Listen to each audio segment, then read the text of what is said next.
درود با مخلصان تلویزیون ورزش. این برنامه در شبکه‌های اجتماعی است. من فردوس خورسندم. رفتیم.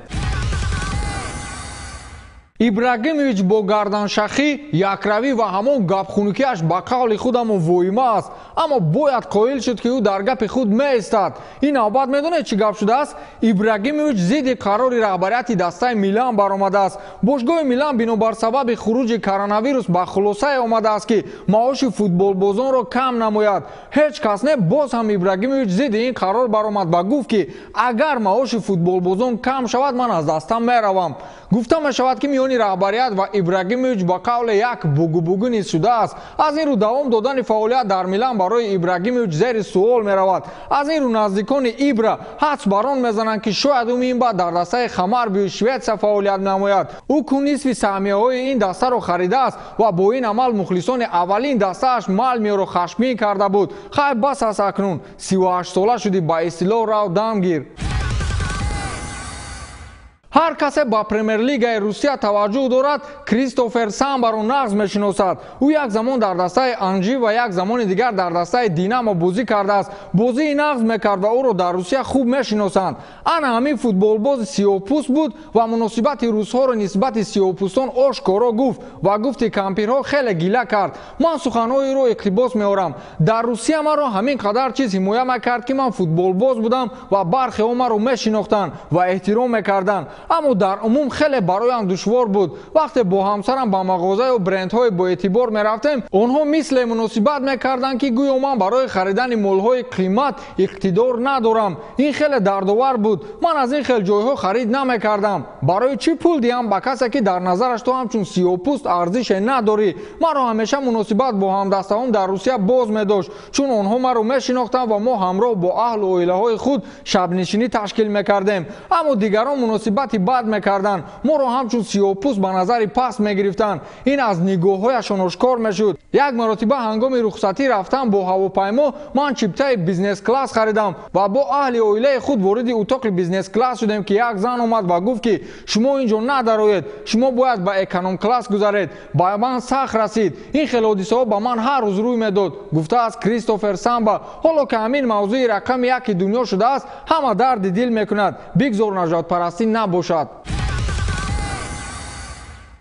Дональд Трамп, президенти Иёлоти Муттаҳидаи Амрико, дигар футболи мунтахаби Амрикоро тамошо намекунад. чаро? Федератсияи футболи Амрико дирӯз қарор баровард ки футболбозони мунтахаб ҳангоми садо додани суруди миллии Амрико бояд ба зону бизананд. ба Дональд Трамп ин қарори Федератсияи футболи Амрико писанд наёмадааст. ӯ дар твиттери худ навиштааст ки ман дигар футболи мунтахабро тамошо намекунам. чӣ дар кор маҷбуран онҳоро ба зону шинонидан? ҳамоне ки даст болои қалб монда суруди миллӣ мехонданд беҳтар аст. хулас ба шефи Амрико ин чиз писанд нест.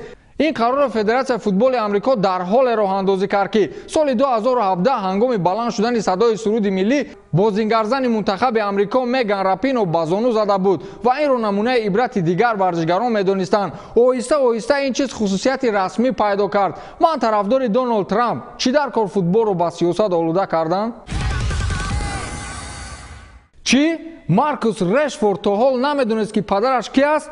дирӯз як марди 65-солаи ганагӣ бо номи Михаэл Боемарке ба ҳамагон гуфт ки Решфорд писари ман аст. ба нақли он мард ки худ як замон футболбози касбӣ будааст, гӯё Решфорд писари ӯст. тахминан 22 сол пеш модари Решфорд аз ин мард ҷудо шудааст ва Решфорд писари ӯст ки дигар ӯро надидааст. ӯ гуфтааст ки Решфорд писари ман аст ва ӯ ин чизро медонад, ҳарчанд мо чандин сол шуд якдигарро надидаем. дар аввалу аз ман малол шуд, чун фикр кард ки ман онҳоро партофтаам, вале ин тавр нест. ҳоло ҳама кӯшиш мекунанд ки бо ман мусоҳиба кунанд ва далелҳои навро дар ин бора пайдо созанд. ман он нафаре нестам ки бо ин роҳ пул кор кунам ва ё ситора шавам. не, ман фақат хостам ба ҷаҳониён бигӯям ки Решфорд решаи ганагӣ дорад. тамом, гуфтааст падари Решфорд. дардовар.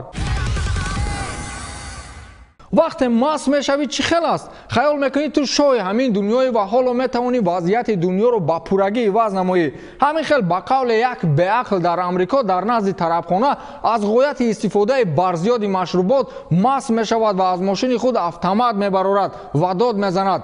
تو میدونی من کی هستم؟ من بهترین ورزشگر UFC از کالیفرنیا هستم. این رو میگوید و جانب مردم تیر میکشوید. در نتیجه 5 زن و 3 مرد زخمی میشوند. خلاصه یگان نفر نمرده است. همه حیران شدند که این ورزشگر کی باشد. نهایتا دینا وایت اظهار داده است که در تشکیلات ما این گونه شخص اعضا نشده است. او مست شده است و خود را عضو تشکیلات UFC گفته است. آخر برادر مرا میبخشی و تو اگر اعضای UFC هم میشدی باور کن همون پرزیدنت UFC دینا وایت این کاری تو رو کردن نمیتوانست. تو رو چی و تیرپرانی چی؟ یک فنات مسی هنگام بازی با دسته مالیورکا با میدان وارد شد و زود نزد مسی رفت که کارگردان دوامش را نشان نداد. دیده می شود که چه خیلی اون بچه با میدان وارد می شود و داور مجبور می گردد بازی را منع نماید. در این وقت که بازی ها بدون مخلص برگزار می گردند این شخص چه خیلی توانست که داخل ورزشگاه گردد. خلاص بعدا او در سامانه‌های اینترنتی نوشته است که من فرانسوی هستم و در اسپانیا زندگی میکنم. میخواستم با مسی سلفی کنم. من با او عکس گرفتم اما پلیسا مجبور کردن که عکس رو تازه کنم. من این نقشه رو بر وقت کشیده بودم. از بالای دیوار 2 متره پریدم و زود داخل ورزشگاه گشتم. این شخص نام خود را افشا نکرده است اما هنگام در آمدن به میدان عکس او را خوب دیده می شود. بعدا دسته مالیورکا نیز اظهار داد که این شخص از دیوار 2 متره پریده وارد گشته است. با همین تمام تا دیدار نوبتی خیر.